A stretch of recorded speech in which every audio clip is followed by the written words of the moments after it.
We're almost done. Right now, I'm in the header file. We still have some static sections inside the template. First, let's tackle the title.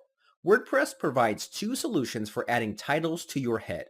The first solution is a bit outdated, and that is by using the WP title function. This function is to be deprecated, but it is still available for backwards compatibility. I do not suggest using it. The recommended solution is to add theme support for it. I'm going to delete the title tags from the head tag and then open the setup file. I'm going to call the function add theme support and pass in title-tag.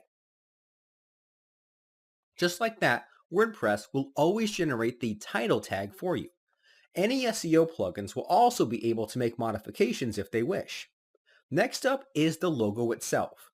The logo can either be text or an image. Currently, we only have text. We are also willing to accept images. I'm going to call the function addThemeSupport again and pass in custom-logo. WordPress comes with a feature for users to upload their own logos. We don't have to make a form or handle the upload. You'll see how this works in just a moment. Go back to the header template and look for the div tag with the ID of logo. Inside this tag, add a conditional statement. To check if the user has uploaded a logo, you have to use the function hasCustomLogo. This function will return true if the user uploaded a logo. Otherwise, it'll return false. If there is a logo, then we can call a function called theCustomLogo. This function will output the image along with a link to the homepage. In some situations, the user might not have a logo ready when they set up the theme. Whatever their reason may be, you should have a backup. Let's add the else block and manually create a link. I'm going to use the static version as a template.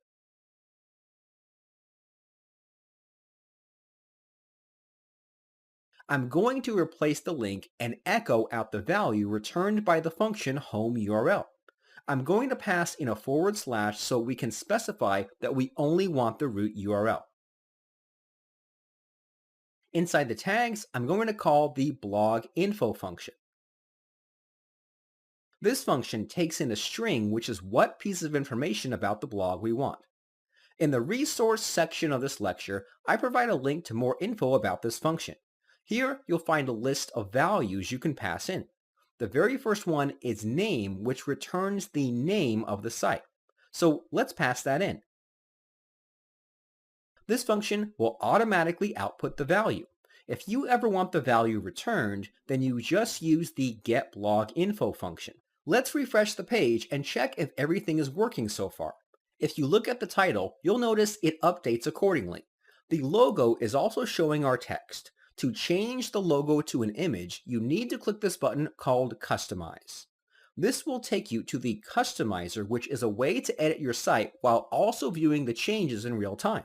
Under Site Identity, you will find the form for updating the logo. I don't have a logo image, so I will leave this alone. The next two things I want to do is update the menu and fix this advertising spot. Before I do that, I want to talk about this customizer. In the past, the WordPress customizer was really hard to work with and did not have as much features.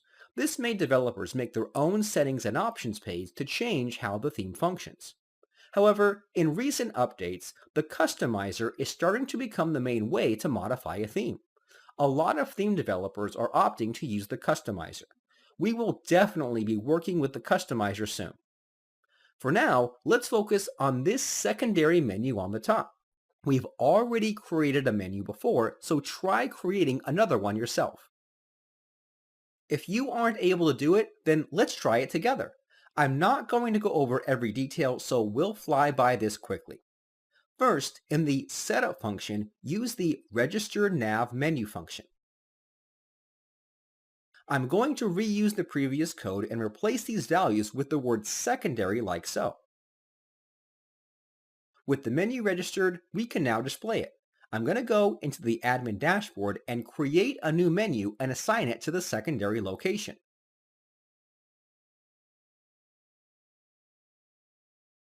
Inside the header template, I'm going to copy and paste the last menu into the other menu spot.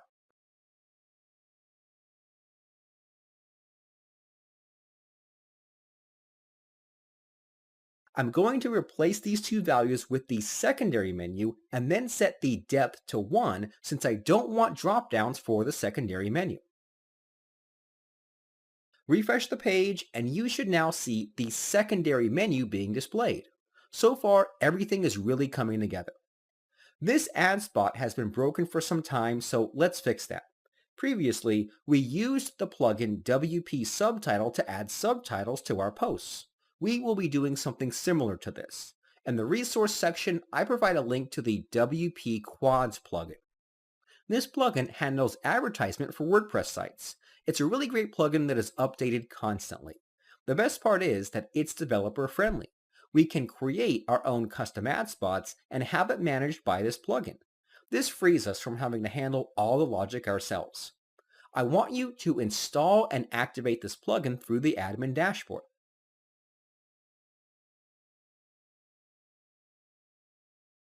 After doing so, look inside the wp-content/plugins folder. This is where all your plugins are installed. The Quick-AdSense-Reloaded plugin is the plugin we just installed. Open the includes/api.php file. You'll notice in these comments the developer left notes on how to integrate this plugin into your theme. There are 2 steps you need to do. The first step is to tell WP Quads that you have a custom ad spot in your theme. The second step would be to instruct it where to display the ad spot. I'm going to register this ad spot in the setup function instead of the functions file. The reason I'm doing this is because the setup function is called right after our theme has been loaded. Therefore, I know nothing has been officially processed unless it was put in the function file.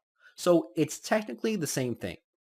The only difference is that it's in separate files. This makes our code look a whole lot cleaner. I'm going to copy and paste the commented code into this function like so. I'm only going to have one spot. You'll see that this code does 2 things. First, we use a conditional statement to check if the function quads register add exists. This way, we know that the WP Quads plugin is activated. Then, we call the function quads register add, which has 2 parameters. The first is the ID of the location. I'm going to call this Udemy header, and for the description, it will be Udemy header position. With this in place, WP Quads will now know we have an ad spot. Inside the admin dashboard, you'll find the WP Quads menu. Under the Add Codes section, I'm going to paste in an image tag.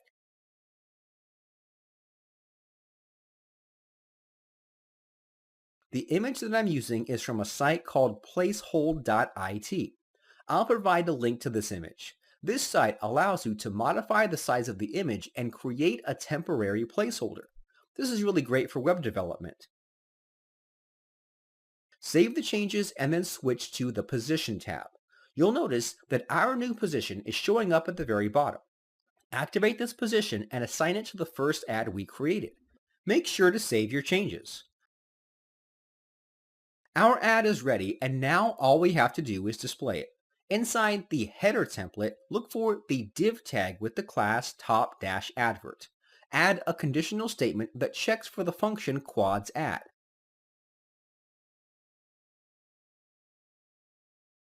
Then I'm going to call this function and pass in an array with the key location. The name of the location will be the location you passed into the quads register add function.